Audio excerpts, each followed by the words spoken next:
Hi, I'm Tim Rajeff. If you're like me, a lot of times when the water's dirty, you fish down deep.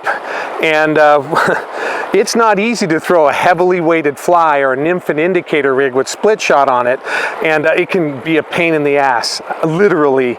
My friend who did a book on casting, Mac Brown, he measured a 9'6" weight rod, and with a strong double haul, that fly was moving over 200 miles an hour.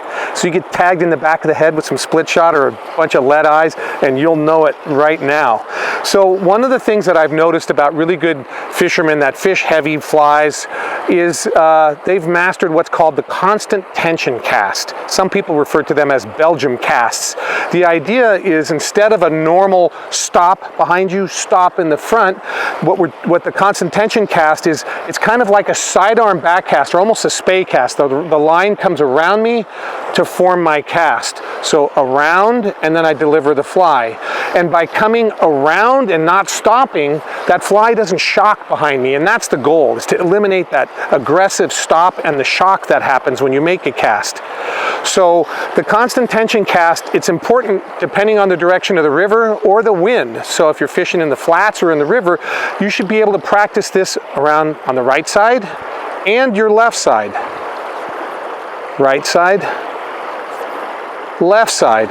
And when you make a left shoulder cast, whether it's a constant tension cast or a normal cast, it's important that your hand go up over your head. This is a very solid left shoulder or opposite shoulder position.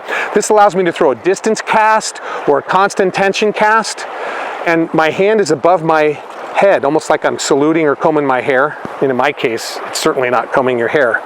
But the idea is that if your hand stays in front of your body, you've limited the travel that you can make.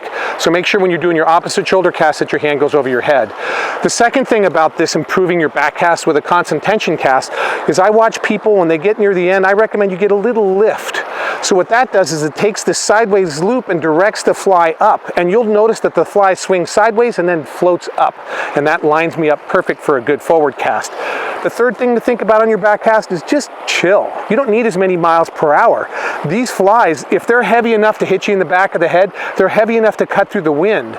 So if you've got 30 feet of back cast that you're trying to achieve, just make a 30-mile-an-hour back cast. You don't need to throw extra power. In fact, if you do, the shock waves will kick that fly down in the water or hit the boat or cause problems. So just back off on the power. Now for the forward cast, I tell people make a good solid forward stroke. And the only thing I do to change on a forward cast with a heavy fly is after I've accelerated through the stroke, I just kind of come down a little bit more than I used to. I lower my rod. That opens the loop up slightly and allows room for that junk, that fly, nymph and indicator, heavy split shot to come forward and make a smooth delivery without a tangle. Check that stuff out and check out more tips at Gink and Gasoline. Thanks so much.